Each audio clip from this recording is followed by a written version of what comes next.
Hello and welcome to The Outside Edge. In today's show, we will take you on a journey with the ECB development program and understand the plans to take UAE to the highest level of international cricket. We had an opportunity to speak to the ECB development manager, Andy Russell, as he gives us the inside scoop on how the D series of tournaments will help improve the local game.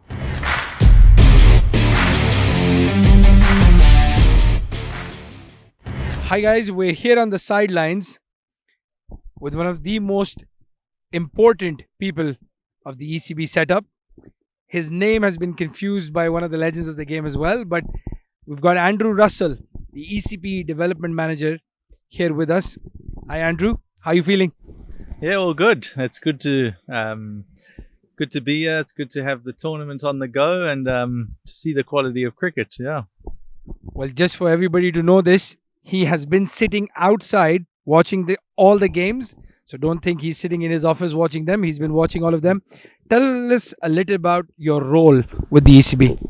Sure. So my role is the national development manager of the region, and I guess what that entails is just growing the game in all areas. Firstly, participation, getting the players into the game from when they're young.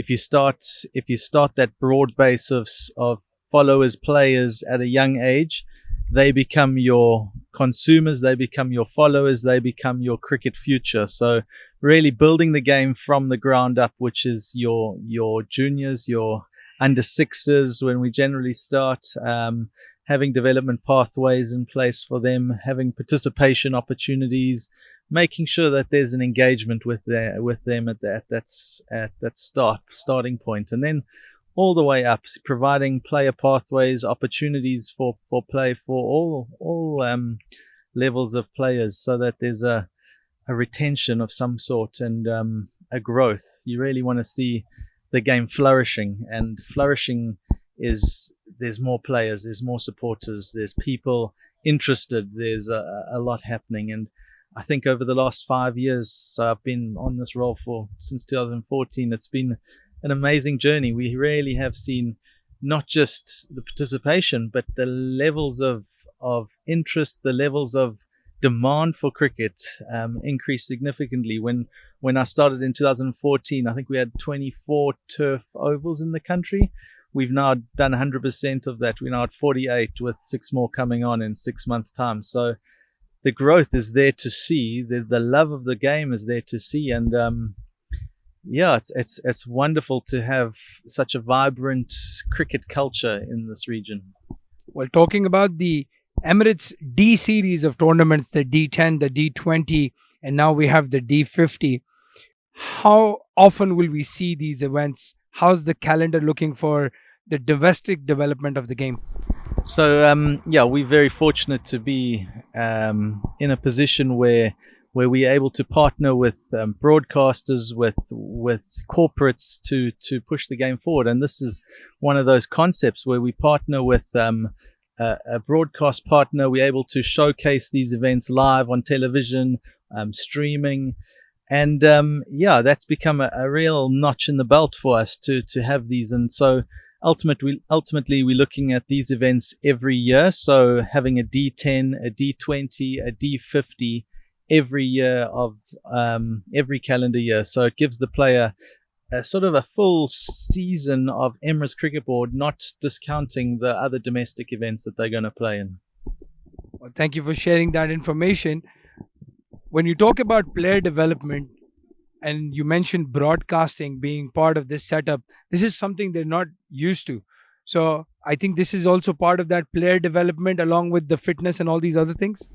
Yeah, I guess the more you can expose one of your top up-and-coming players to what an international standard is, and part of it is having broadcasts, part of it is having match referees, behaviors, all that sort of thing that comes with a high-profile event, leads to the development of a player, the understanding when he gets put into the situations he's under pressure, not just from a team perspective, but from actually, I know that there's millions of people potentially watching this feed type thing. So it really is excellent for us to have these events, um, to have it broadcast, and it really does allow a player to get a glimpse of what the next level is if they progress to the UAE, the national setup, if they start making some of the IPL contracts, the PSL contracts, and we're very fortunate to have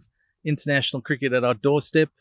They've seen it, they know it, and now it's filtering down into the domestic scene. So it's wonderful. Well, you've actually outsourced the responsibility of the players that come and play in this tournament to the councils. So, can you just explain a little bit to the people how important it is to play that domestic level as well, to be highlighted and come over here? Yeah, so ultimately, Emirates Cricket Board is made up of 4 cricket councils: Abu Dhabi, Ajman, Dubai, and Sharjah. And those councils are sort of our front in their regions to grow the game as well. So to do an event where we get those Emirates involved representing a region, it just adds a good feel. So you get that camaraderie between Emirates. You get the Emirates Blues, which is a UAE ECB run team with a lot of juniors. You get a sponsors team to make sure that we not missing out on some players, and then end up having a lot of national players filtering into those setups. It's a great feel. It is, as much as it's outsourced, it's within our domestic ECB structure, which is good for us, because it gives us that feel of, actually, here's our premier domestic competition. Thanks a lot. Well, there you have it, straight from the ECB. Brilliant way to develop the game locally here in the Middle East.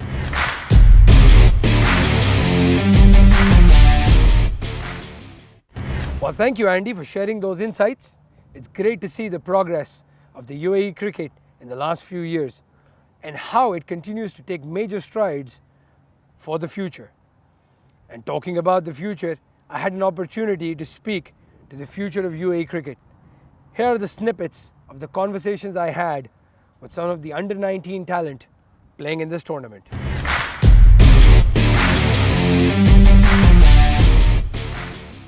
Hi guys, we're here at the sidelines talking to what I would say the future of UAE cricket, the under-19 players that are able to represent Fujairah on this D50 tournament. I've got the wily leg spinner Maroof Merchant and the wicket-keeper opening batsman Hamdan Tahir with me. We'll start with Maroof, who's made his D50 debut today.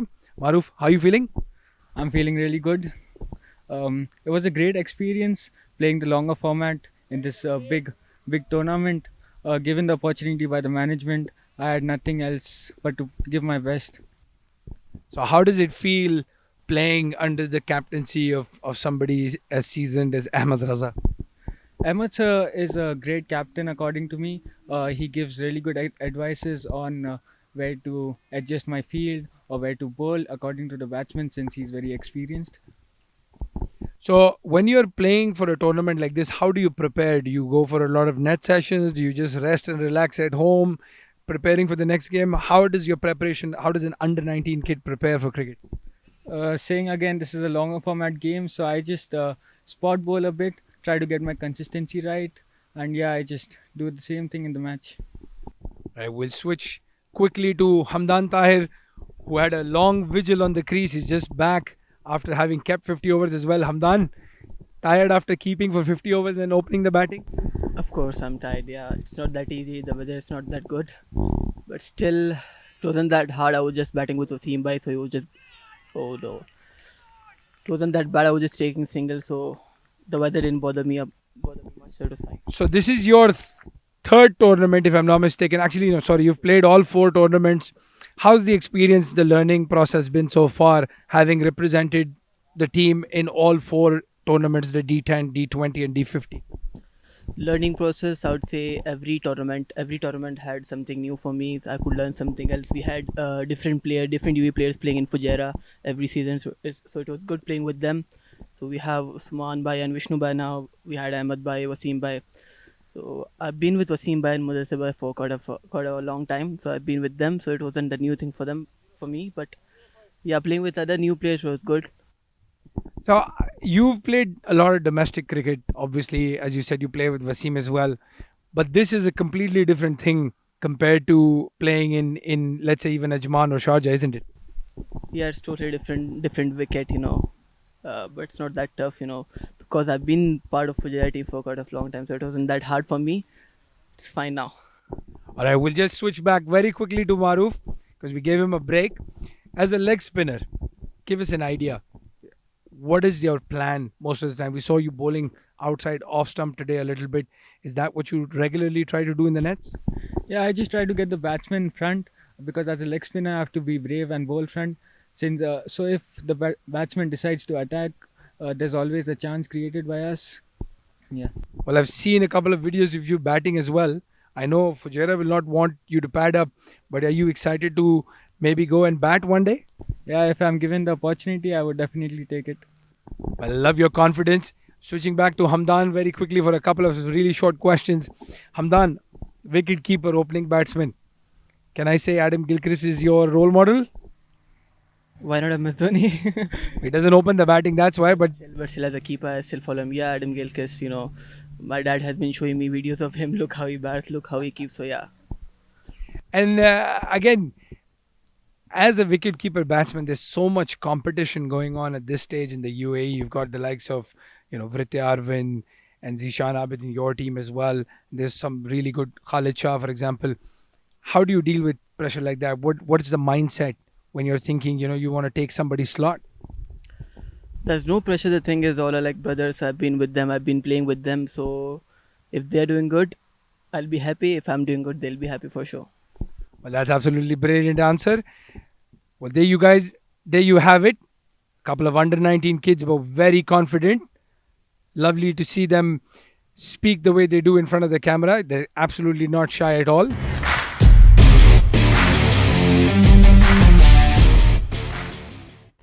Absolutely brilliant. Love to see that spunk. Not shy at all, these kids. And you can see that confidence reflect in their on-field performances. I'm sure this will excite the UAE cricket think tank a lot. And when you mention thinking cricketers, the one name that pops up in your head is local UAE captain Ahmed Raza. We were able to catch him during a match and talk to him about the D50 tournament, the UAE's future fixtures, and how this tournament is helping him identify the future of UAE cricket.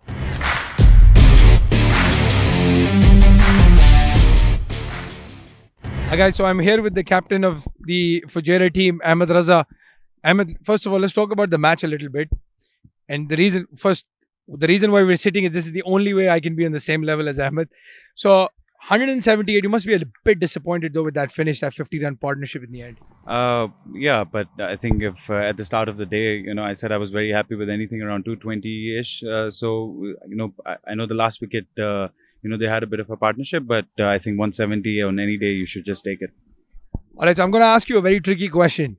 I know Abdullah Hanif is a hard taskmaster. You've dropped 2 at the slip. You're going to go through some extra training now with him? No, I think it actually goes back to training. I've not been taking a lot of slip catches. I think I have to go back and doing that. But again, it's just going to take one catch and I'll be back in the groove. No, for sure. So one question which is I think interesting and a lot of people should understand is this is a brand new team. You meet once, twice, maybe 3 times a year. And it's not a club team. How difficult is it to manage the guys, understand how they train, what they do, some new faces? So how do you guys do that? I think in the earlier tournaments it was double round robin, so you had fair bit of games, 10 round games with the playoffs. With this being a single round robin, I think you just have to be together and gel as a unit as quickly as possible and without losing too many games because it's only 4 games, 5 games in the round robin, so you really have to be quick with all of that. And I think it's just you just have to be honest with each other. I think more approachable, flexible, and that works. So talking about the 50 over team, and then again now I'm going to take away your green and give you a grey from a UAE perspective. How are the preparations going? Who are you guys looking at from a playing perspective? How are these tournaments helping you guys prepare? Yeah, definitely. This tournament and hopefully many more of these tournaments are really going to help, because we're working towards the pathway of 2023 World Cup, and that's a 50-over World Cup. So we've only played 7 of our 36 ODIs which we have to play. So there's the number of games which are remaining, which are going to be played over the next 20 to 24 months. So look, the pathway is there, the platform's there. Anyone who really does well, we've seen some really good performances from Ajman. We've seen some really good performances from our young squad of ECB Blues. So that's going to put pressure on the elder statesmen in our team. So, and that's a great place to be in. I think there should be someone on your back all the time. So you keep your standards high, and competition is healthy. And this tournament is definitely gonna bring that. So there are a lot of riches when it comes to top order batsmen. We've seen guys like Wasim. We've seen Chirag, who's unfortunately not playing. He was a mainstay of your batting. And then there are these bowling all-rounders. So guys like Amir Hamza. Are these guys on your radar? Asif Khan, Amir Hamza, a lot of these talented guys who are performing regularly in the domestic circuit and now doing well here. Yeah, I think Asif Khan is probably one of the names, along with Wasim. Wasim hasn't made his debut yet, but I think he's qualified now, and hopefully whenever we get back for our national duty, he will be eligible. I'm not too sure about Asif Khan's eligibility yet, but I'm sure he's there and thereabout, and his performances has shown that he's had a brilliant start to this competition already. I'm sure the highest run getter in this tournament, and not just this tournament. I think he's been doing really well in the D10, D20, which we had previously, and also a heavy run scorer in the domestic circuit. Amir Hamza brings a different dynamic as well. He's a fast bowling all-rounder. You don't really get that anywhere in the world. Leave just UAE apart. I think they're really valuable players. Kashif Daud, unfortunately, is not playing in this tournament, but he's one of them. He made his debut earlier this year, and a gun player to be in the side, who can solely play as a batter and a bowler. So that really helps in the team balance. So you've been as part of the UAE cricket scene from, I think, when you were 15 or 16, if I can remember. You were as tall as you are right now, but you were 15 or 16. And now we see the approach from the young kids, the guys like Ayan, the guys like Hamdan.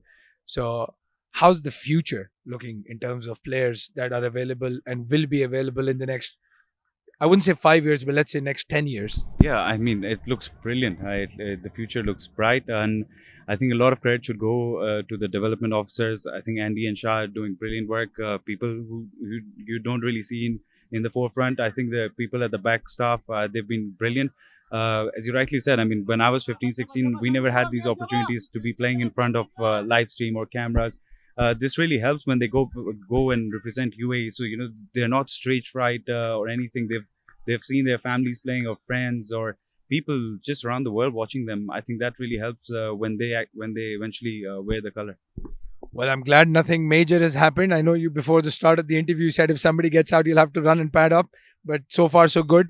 Confident that you'll notch up the win today? Well, a good partnership is required, and I think a calm head is required. But we know Rohan Mustafa, he doesn't leave it till the end, and that's how we should be playing our cricket. And he does the same with UAE, and now he's in the opponent, and so I hope we pull this one off. Should be.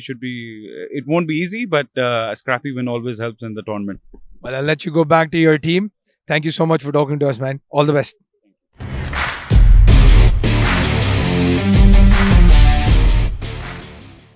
Thank you, Ahmed. We wish you and the UAE cricket team all the best for the future fixtures. And with that, it's Abdul Rehman and the crew signing off from the outside edge. We'll take you back to the live action starting in a couple of minutes. Thank you for joining us.